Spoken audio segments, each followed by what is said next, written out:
Sobre Designing Data Intensive Application. Hoy día tenemos el capítulo 7 de sobre transacciones y los ponentes de la noche son Julio Arismendi y Marlene Prado. Pues sin más preámbulos, vamos con ello. Ok, buenas noches muchachos. Continuando pues la charla que veníamos tratando eh, desde la charla pasada que tuvimos. eh, Nada, voy a finalizar la charla que venía llevando a cabo. ¿Listo? Había quedado pues en la parte de procedimientos almacenados. Voy a presentar. Listo. Entonces ya viene una última parte que es la de los procedimientos almacenados. ¿Listo?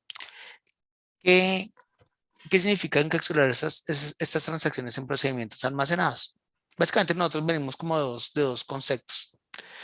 Un concepto es cuando normalmente se expone en una API, ¿sí? Estamos mirando un diagrama de secuencia, por ejemplo, para realizar una reserva, donde se hacen varias peticiones de solicitudes de consultas a las fuentes de datos. ¿Listo? Esas solicitudes de consulta de datos, pues normalmente van y se trae el bloque específico de datos que se quiere consultar. Cada una de esas solicitudes se convierte en una transacción a nivel de base de datos. Entonces, si tenemos una sesión donde estamos realizando varias solicitudes, pues por n cantidad de interacciones que tenga el usuario en nuestra aplicación, posiblemente tener, mmm, vamos a tener varias consultas a esas fuentes. ¿Listo? Entonces, se exponen unas APIs, esas APIs normalmente van a consultar la base de datos y me van a obtener un resultado. Como puedo tener muchísimas transacciones y pues como habíamos visto en la sesión anterior, pues esas transacciones, algunas de ellas pueden llegar a ser bloqueantes. ¿Listo?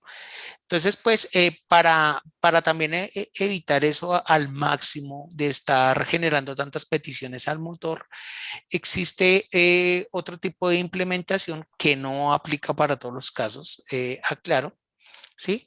Pero que puede ser válida para cuando yo quiero disminuir un poco, quiero disminuir al máximo la cantidad de peticiones que realiza el motor. ¿Cuáles son? Pues básicamente los procedimientos almacenados. Estos procedimientos almacenados son, veámoslo así, un paquete con una serie de funciones. Eh, Cada una de esas funciones que reciben parámetros. Entonces, desde la aplicación, lo que yo hago es lo siguiente: envío los parámetros de consulta que requiero, ¿sí? El procedimiento toma sus parámetros, procesa los datos, procesa toda la fuente, hace todas las validaciones, retorna todo ese set de datos y pues directamente acá en caché desde la aplicación, pues yo comienzo a operar con los datos. Estos procedimientos almacenados, pues digamos que nos dan un capacity extra de que nos permiten generar a nosotros una transacción y capturar esa transacción, ejecutarla con toda la lógica requerida y al final pues generar un resultado que es el que se espere. Por ejemplo, si yo estoy haciendo una actualización de datos por bloque, pues simplemente desde la aplicación le digo pues que me cargue, no sé si tengo un proceso de TL, por ejemplo, de una aplicación web, le digo que me cargue un archivo, ¿sí?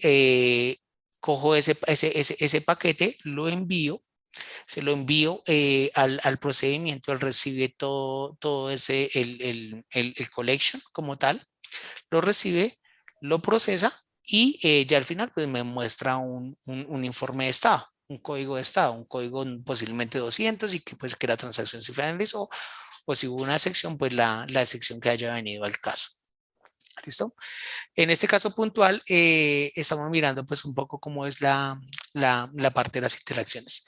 Si nosotros nos damos cuenta acá lo que se está solicitando pues desde la aplicación pues está enviando pues acá como un agregado para este número de transacción, ¿sí? Y cuando pues tengamos una llamada centro y se están haciendo unas validaciones adicionales. Entonces acá cuando ejecuto ese select count sea, cuando lanzo la solicitud y ejecuto esa select count, pues tengo un procesador del query.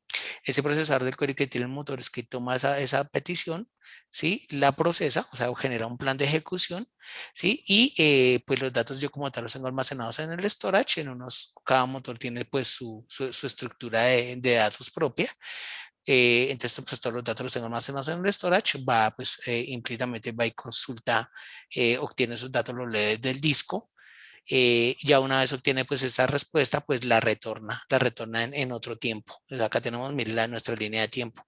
Entonces, tenemos un T0, cuando se lanza la petición, se genera el plan de ejecución, se lee del disco, se trae toda esa información, se consolida y en un momento T2 pues retornamos esta data.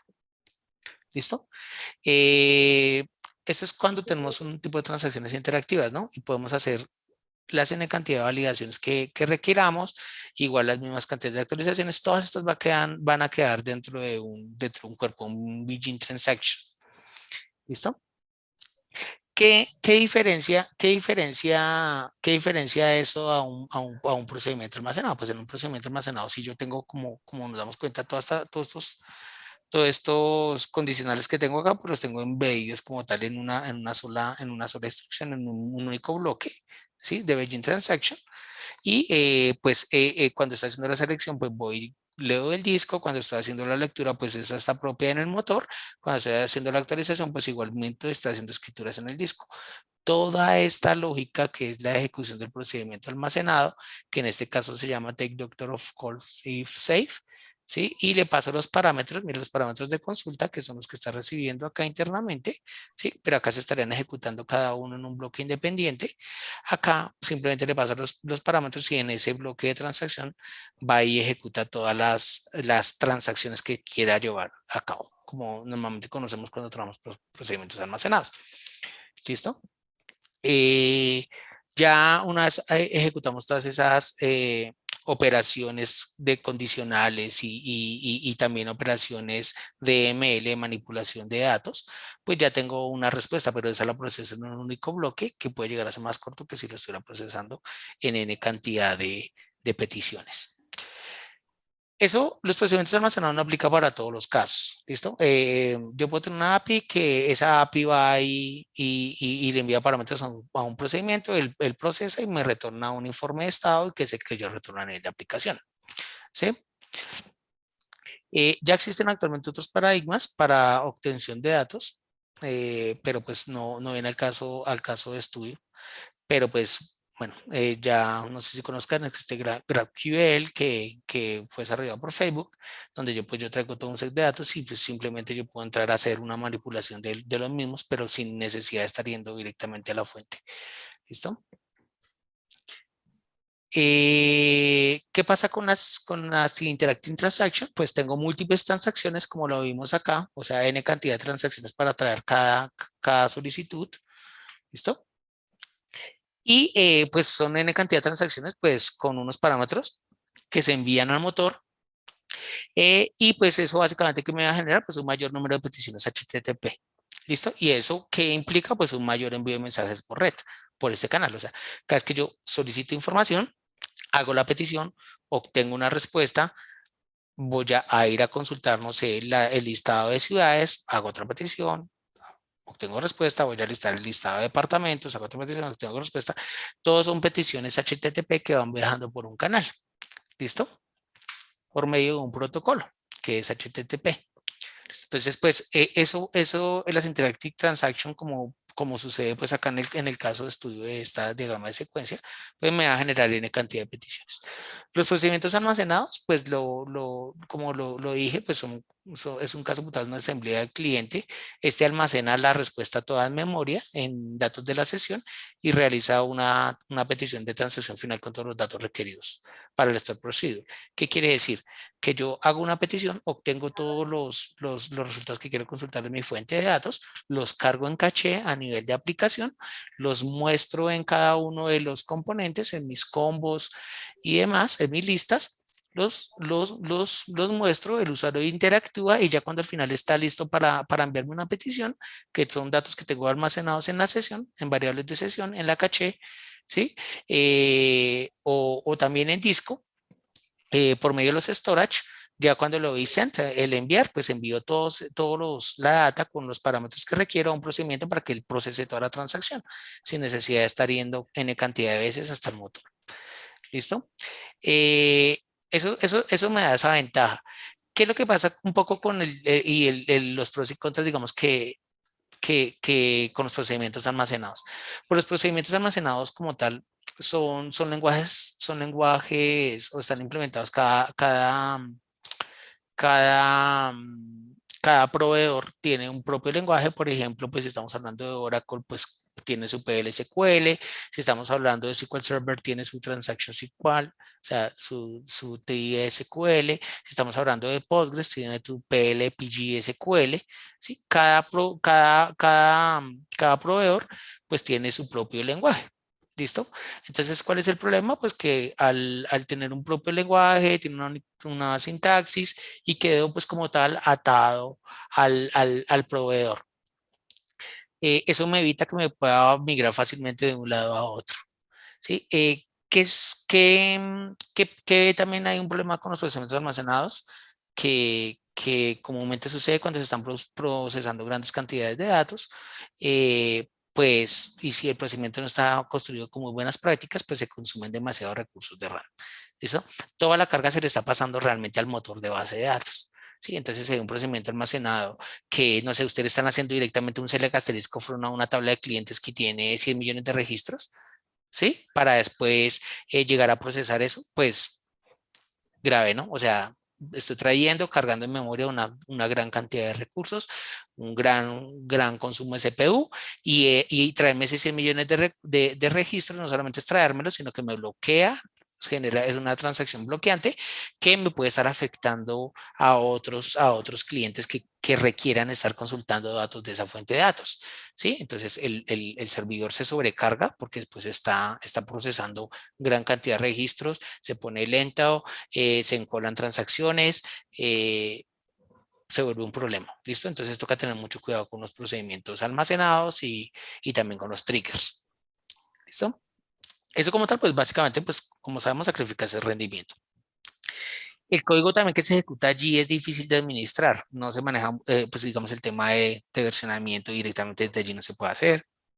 Ya tendría que tener un repositorio diferente para comenzar a administrar sus fuentes, hacer despliegues automáticos mucho más complicado. Entonces, pues nada, eso dificulta un poco más las cosas. Y pues digamos que también son lenguajes que en cierto modo son estáticos, no tienen una gran evolución, son antiguos, entonces pues realmente a veces dificulta mucho las cosas. ¿Listo? Hay otro tema que es muy válido, el tema de hacer pruebas o test unitarios sobre cada uno de los bloques. Es complicado, se vuelve mucho más difícil llevarlo a cabo, pues porque todo normalmente está integrado en ese bloque. Listo, no está separado necesariamente por funciones. Entonces, o sea, tendría usted desde ese bloque comenzar a llamar otras funciones, pues usted puede crear otras funciones, ¿sí? Pero y comenzar a llamarlas, pero comenzar a testear, hacer un testeo paso a paso es mucho más difícil cuando, por ejemplo, usted tiene unos objetos genéricos tipo bulk collect donde usted no los puede entrar a observar. Ujú. Entonces, es difícil llevar a cabo esta labor. ¿Listo? Listo. Y hay otro tema que es muy importante, es el tema del particionamiento. El tema del particionamiento, ya por último, digamos que sí, es algo muy recomendado. ¿Qué pasa con el tema del particionamiento? Cuando yo tengo una tabla que está particionada, eh, el proceso de ejecutar transacciones cuando son altamente concurrentes se hace mucho más simple. ¿Por qué? Porque cuando yo voy y requiero procesar ese bloque, voy y proceso ese bloque específico y no tengo que hacer necesariamente una barrida de todo. ¿Sí? El motor lo maneja. ¿Qué pasa? Esto funciona cuando yo puedo generar varios hilos de procesamiento dentro del motor. pero cuando solamente tengo un núcleo de CPU, pues grave, o sea, igual va a tener el inconveniente porque solamente voy a poder manejar, va a manejar un hilo y pues tendré un rendimiento no muy recomendable, ¿sí? Eh, ¿Qué es lo que, qué es lo que, qué es lo que qué es lo que también se recomienda en estos casos? Pues que se tengan dos tipos de transacciones. Una de lectura, ¿sí? Que pueda ejecutar yo en otra instancia, una sharding, que es una réplica, ¿sí? Esas sharding que sean altamente replicadas, pues son netamente de lectura. Voy y hago las lecturas directamente allá porque pues son operaciones solamente de lectura. Pero para las que son operaciones de actualizaciones, de inserciones o de eliminaciones, se recomienda tenerlas en otra réplica. ¿Sí? Las dos tienen que estar sincronizadas. Eh, ¿cuál es otro ítem a tener en cuenta? El tema del aislamiento de las instantáneas. ¿Qué es el aislamiento de las instantáneas? Cada X tiempo va y se genera un snapshot del estado actual del objeto, ¿sí? Digamos de la tabla, se hace una barrida y se saca un snapshot. ¿Qué sucede? Que cuando yo voy a hacer esas operaciones de lectura, puedo hacerlas directamente desde ese snapshot, pero ese snapshot está dado en cierto tiempo, o sea, tengo un tiempo T específico, ¿sí? Posiblemente no vaya a tener toda la data actualizada, pero no siempre quiere decir que la voy a requerir actualizada, todo depende del caso de uso, como lo veíamos anteriormente, ¿sí? Si yo solamente requiero hacer una agrupación donde no me importa, o sea, estoy consultando data de día caído, o sea, de ayer hacia atrás, pues no me importa tener la data actualizada hasta el último minuto. Entonces, como no me interesa tenerla actualizada hasta el último minuto, pues sí puedo consultar la instantánea que tengo hasta esa fecha, hasta las 00 del día de hoy, ¿sí? Entonces, consulto esa instantánea y aíslo, ¿de acuerdo? Entonces, ese es el aislamiento de las instantáneas.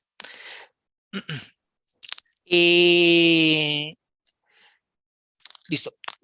Oh, y ya para finalizar, para poder escalar a múltiples núcleos de CPU, de múltiples nodos, pues ahí sí en ese caso podemos particionar nuestros datos porque pues ya tenemos datos particionados que se pueden ejecutar en varios hilos de proceso, puedo ejecutarlos en otros nodos, ¿sí? Y pues eso pues claramente va a mejorar el performance fuertemente.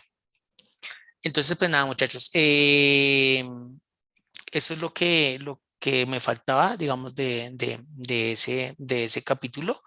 Y pues nada, pues si tienen alguna inquietud, con todo gusto lo, lo miramos. Ah, sí. O si hay alguna inquietud, pues con todo gusto sí, Listo, mira, gracias Julio. Podemos pasar a Marlene ahora para que nos comente sobre su parte del capítulo. listo. Hola, Comparte la pantalla. Hola. a ver si me dan el acceso para poder compartirlo. Ok, creo que ya tengo.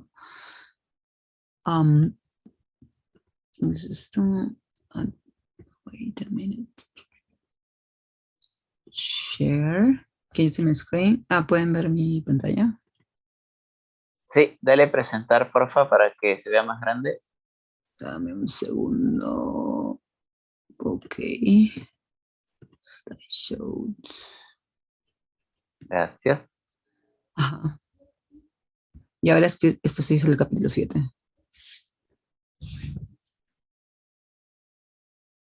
Hola, podemos empezar. 1, 2, 3. Claro, adelante. Ya, perfecto. Entonces, nada, mi nombre es Marlene y el día de hoy voy a presentarles un poco acerca del tema de transacciones.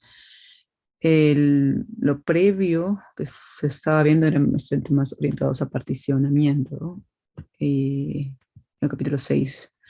Empezábamos con el capítulo 7 y en el tema de transacciones, tenemos que conocer un poco cómo es que funcionan esas transacciones, ¿no? Y bueno, esto la mayoría que trabaja en el tema ya lo sabe de sobremanera, ¿no? Pero hay ciertas propiedades de unas transacciones que tenemos que tener en cuenta al momento de trabajar con una base de datos y especialmente desde el punto de vista de cómo es que la base de datos maneja las transacciones. Bueno, este es un ejemplo muy básico basado en una arquitectura tipo monolítica, donde el usuario pone una orden y esta orden se inicia por detrás, ¿no? Por detrás digamos, de la interfaz de usuario, por detrás o detrás de la aplicación se inicia la transacción. Hay que ver si es que existe, digamos, si es que hay un wallet de por medio y existe un crédito para el cliente, ¿no? Y donde se va a descontar la cantidad, de dinero que consiste en la cantidad de lo que cuesta el producto, ¿verdad? Y bueno, aquí por debajo de solamente le he puesto como una flecha, es un update balance, ¿no? Pero que hay una serie de queries, ¿no? Y una serie de updates a la base de datos. Y por otro lado también tenemos la puesta de la orden en sí, ¿no? Que quiere decir que ya el equipo, perdón, el producto se va a descontar del inventario del cual se estaría tomando, ¿verdad? Y una vez ejecutado, digamos, digamos, ejecutado el consumo del producto y ya se haya puesto la orden, se puede hacer un commit a la transacción y la orden está puesta para el cliente, ¿verdad? Entonces esto es algo básico, es cómo funciona, es como todos los días vemos esto en general, ¿no? Y cómo es que vemos una transacción. Esto es lo que sería una transacción y digamos, los series de pasos que una transacción toma. Pero digamos, como les comentaba, cada parte tiene una serie de pasos intrínsecos, ¿no? Y esta serie de pasos en realidad se debería tomar como un todo, ¿no? Por eso le llaman transacción, es todos estos pasos completos.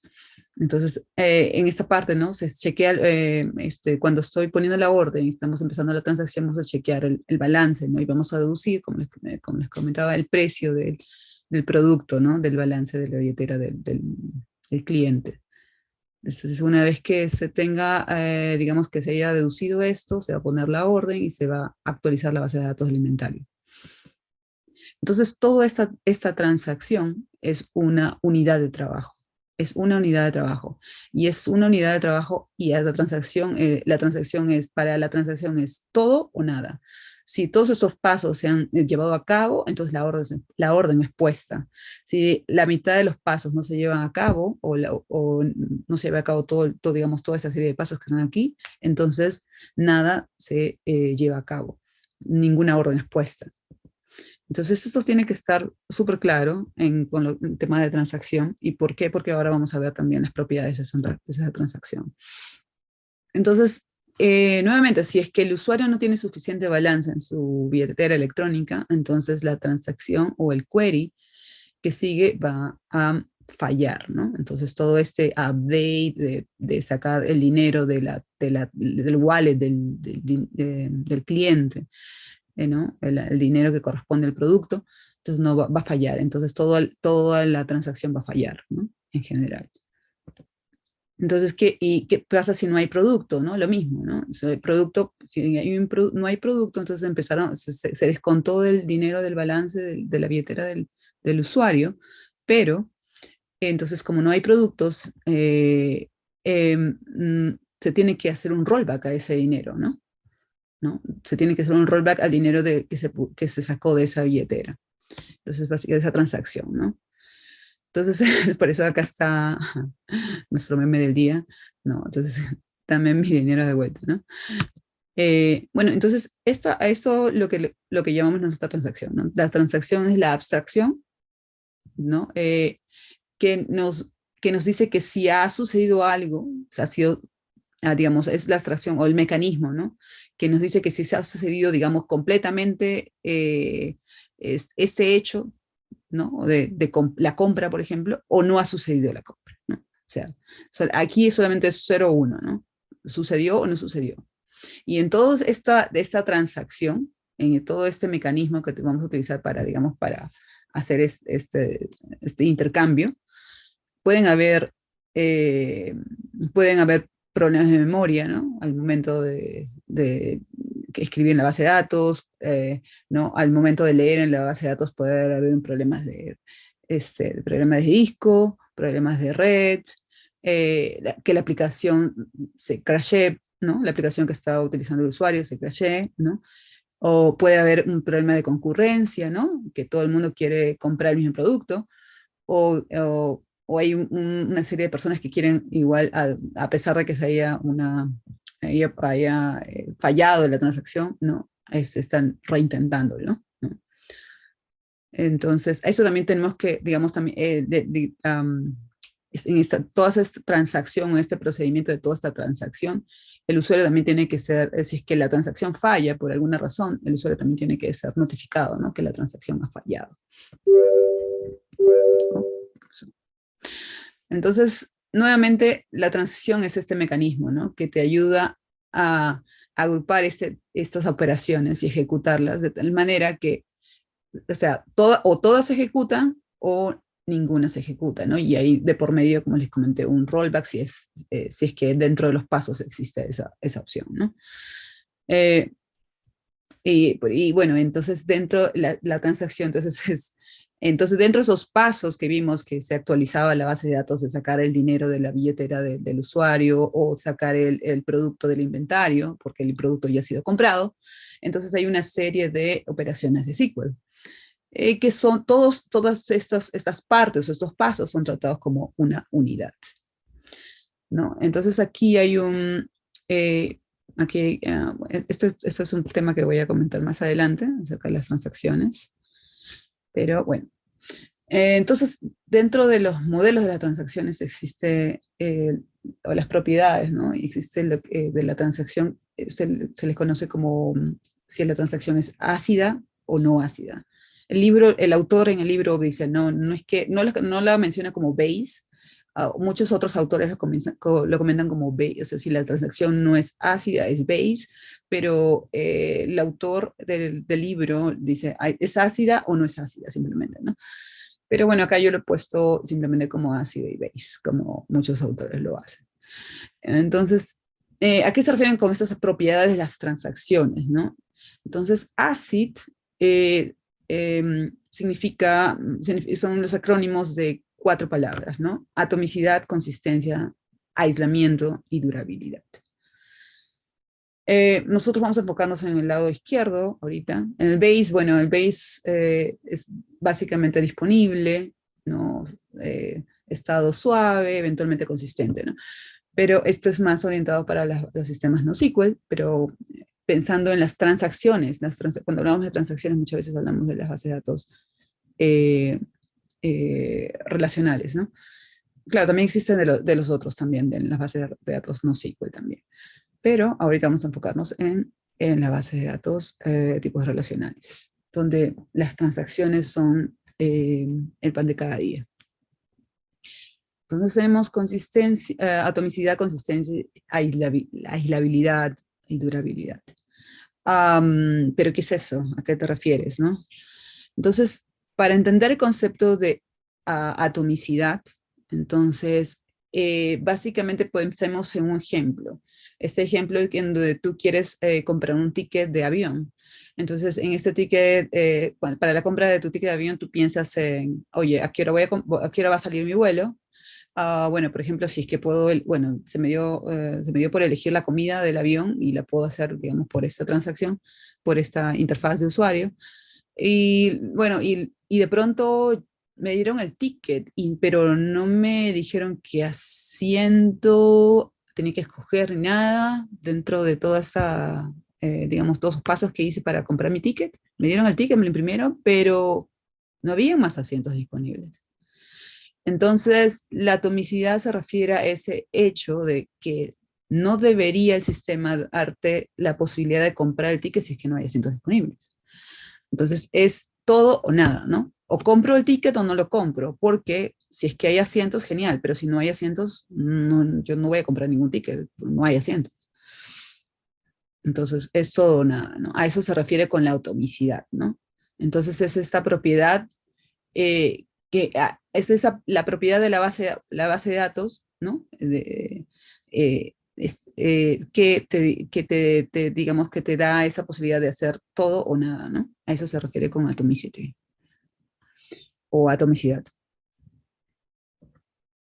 Entonces, por el otro lado, ¿a qué se refiere consistencia, no? La consistencia básicamente es una propiedad de la aplicación. ¿Por qué? Porque la consistencia, por ejemplo, aquí hay un ejemplo, ¿no? Donde yo pongo, digamos, esta información va a ir a una base de datos, ¿no? Donde, por ejemplo, el código del zip, ¿no? Código de área, ¿no? Entonces aquí estoy poniendo, en la interfaz de usuario estoy poniendo este código, este otro código, pero yo no puedo poner Roma porque no es un argumento válido, ¿no? Entonces aquí es inválido. Pero, digamos, a nivel, por ejemplo, también de la base de datos, eso no es un tipo de dato, no es un argumento que podría ir hacia ese campo, ¿no? Entonces, a eso se refiere con consistencia, ¿no? Dice, la data no puede ser escrita, la data que no esté cumpliendo las reglas de las bases de datos no puede ser escrita, ¿no? Y por ejemplo, estas reglas pueden incluir, por ejemplo, las referencias a las llaves primarias, ¿no? O algunos constraints, ¿no? O si es que hay un constraint de tipo de dato, por ejemplo, o un constraint de no nulo, por ejemplo, ¿no? Que hay en la base de datos. A eso se refiere con consistencia. Entonces, y luego vamos al tema de aislamiento. Y esto es uno de los puntos más importantes de las propiedades de una transacción, ¿no? El aislamiento. Entonces, básicamente, el hecho de poder serializar, digamos, los pedidos, ¿no? La transacción, ¿no? Por ejemplo, si es que varios usuarios quieren hacer cambios en un registro, ¿no? Quieren actualizarlo, ¿no? Por ejemplo, ¿no? Si es que están debitando, por ejemplo, de una cuenta, y más de una persona está debitando de la cuenta, aquí básicamente digamos, el hecho de que las dos personas estén, digamos, queriendo hacer ese cambio, la base de datos va a tomar esos pedidos de manera serial, ¿no? Uno detrás de otro. Pero ¿cómo es que se realiza eso, no? O sea, y ahorita lo vamos a ver, ¿no? Entonces, pero al momento de leer, digamos, el balance de ese registro, de esa cuenta, de ese banco, se podría leer, ¿no? Si, acá yo pongo el meme ¿no? Puedes mirarlo, pero no tocarlo, ¿no? Y eso es algo válido, en especial cuando se trata de bases de datos, ¿no? Entonces, puedo leer lo que estaba ahí, pero no lo puedes modificar, ¿no? Y a menos que tengas, digamos, entre comillas, el permiso, ¿no? Y ahorita vamos, porque todos en la base de datos se tiene que trabajar de manera serial porque no habrían problemas de concurrencia, ¿no? Entonces, justamente es esto, ¿no? Entonces, aquí, cuando hablamos de aislamiento, que esa es la propiedad más importante de las transacciones, ¿no? Entonces, aquí cuando ya el usuario o cualquiera de los usuarios que están queriendo modificar el registro toma, digamos, el pase de poder hacer esta modificación, entonces la otra persona no lo va a poder hacer, ¿no? Acá dice mío, mío y mío. Entonces, ¿y cómo es que se lleva a cabo esto, no? Existen dentro de ya los mecanismos de la base de datos para el manejo de las transacciones, existe lo que se llama el WAL, Write Ahead Lock, Write Ahead Lock, y esto va a permitir que este más que todo también para la consistencia y para la durabilidad, ¿no? O sea, saber que se va a escribir, pero, por ejemplo, si es que se va a escribir o se va a actualizar algo, si es que se va a actualizar este registro, por ejemplo, dentro de la base de datos, dentro de los algoritmos de la base, bueno, maneja varios algoritmos para diferentes tareas, existe algo que se llama lock, y básicamente es un candado, ¿no? Que pone un candado sobre el registro que vas a actualizar, ¿no? Y este tipo de candado, este tipo de locks, existen dos tipos. Realmente existe uno que se llama el pessimistic locking y el optimistic locking. Y bueno, eso vamos a verlo también como más temas más adelante, pero Básicamente las bases de datos normales, las bases de datos relacionales trabajan con los algoritmo de pessimistic locking, ¿no? Entonces, pessimistic, él va a agarrar el record, él va a agarrar el registro y hasta que lo actualice no lo va a soltar, ¿no? Claro, también hay tiempos y esperas, ¿no? Para poder liberar estos registros. O deadlock se llaman también, ¿no? Y así se pueden llevar a cabo todas estas, a pesar de que sean concurrentes, de una manera serial, se pueden trabajar los cambios o las actualizaciones dentro de una base de datos sobre los mismos registros. Y bueno, entonces otro punto, entonces eso es sobre el tema de aislamiento, que es una propiedad muy importante, ¿no? Dentro de las propiedades de las transacciones, ¿no? Atomicidad, ¿no? Consistencia, aislamiento y durabilidad. Entonces, y a la durabilidad, bueno, la durabilidad básicamente es la propiedad donde la base de datos puede decirte que algo ha sido almacenado, ¿no? Y está ahí, ¿no? Entonces, para tener la durabilidad también podemos utilizar varios mecanismos, ¿no? Como particionamientos, réplicas, ¿no? Y en el caso de que alguna réplica falle, haya un mecanismo de failover, ¿no? Para que, digamos, las transacciones sigan funcionando. Entonces, por eso, ¿a qué se refiere? Que dice, la base de datos confirma que el dato ha sido almacenado. Entonces, eso básicamente es lo que más o menos le quería comentar. Entonces, esto, lo más importante de las propiedades de las transacciones son el aislamiento, ¿no? Y dentro del aislamiento, el concepto de serialización, ¿no? De poder serializar, digamos, cada transacción, cada operación que pueda hacerse sobre los registros, especialmente en temas de actualización, ¿no? O trabajar sobre un mismo registro, un cambio, ¿no? Bueno, también está el CAP Theorem, el teorema de CAP, y dentro del teorema de CAP, la C también significa consistencia, ¿no?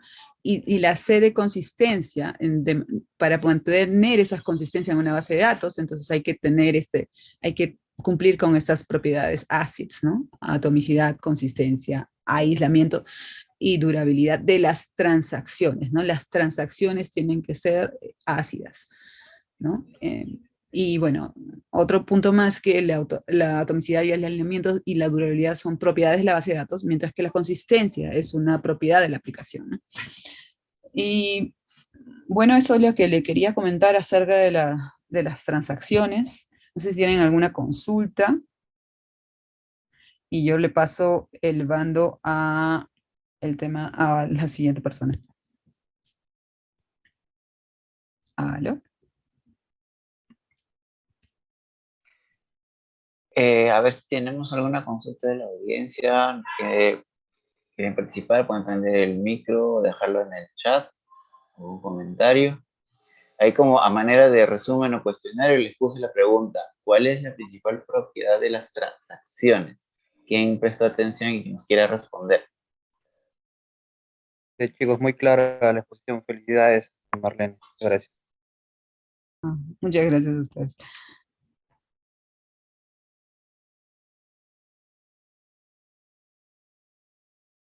Antonio dice isolation, Jefferson dice aislamiento, bueno, es lo mismo. ¿Qué dice Marlene? ¿Cuál es la respuesta? Perfecto, el aislamiento es tal cual. Muy bien, muy bien. Me alegra mucho que hayan puesto mucha atención en toda esta presentación que les he preparado a ustedes. Y sí, el aislamiento definitivamente es algo que se tiene que tener muy en claro, especialmente cuando hay muchas personas tratando de hacer un cambio, hacer una actualización sobre algún registro en la base de datos. Correcto. Yo me quedé con la idea del todo o nada, con tanto meme. También, la atomicidad, ¿no? Todo o nada. Yo igual, las cuatro conforman toda una transacción. Si no le dejamos chueca, Muy la bien, dejamos muy bien. Correcto, Daniel. no sé qué opinas del resto. Hola, Marlene, una consultita. El tema de ACID aplica para base de datos relacionales y no relacionales también.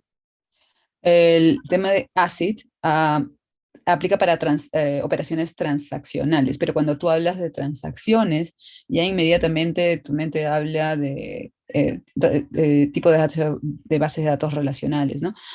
Porque si ya estábamos hablando de consistencia eventual, hay muchas bases de datos pues que tienen consistencia eventual, ¿no? Aunque ahora que ya están, ahí aparecen bases de datos híbridas, no, no solamente NoSQL, sino también que normalmente que tienen las propiedades tipo base, donde hay consistencia eventual. Entonces, ahí ya no se habla de transacciones, porque en una transacción tú estás viendo que haya esa, digamos, esa propiedad ACID, ¿no? Atomicidad, que se escriba o no se escriba, porque me sacaste el dinero de la billetera o no me sacaste el dinero de la billetera para comprar mi producto, ¿no? Me descontaste o no me descontaste. Entonces, es todo o nada. Entonces, pero ahora, como te digo, las nuevas bases de datos ya muchas tienen ACID compliance, ¿no? Son ACID compliance, a pesar de ser no SQL, son ACID compliance porque ya tienen estas propiedades, cumplen con todas estas propiedades, ¿no?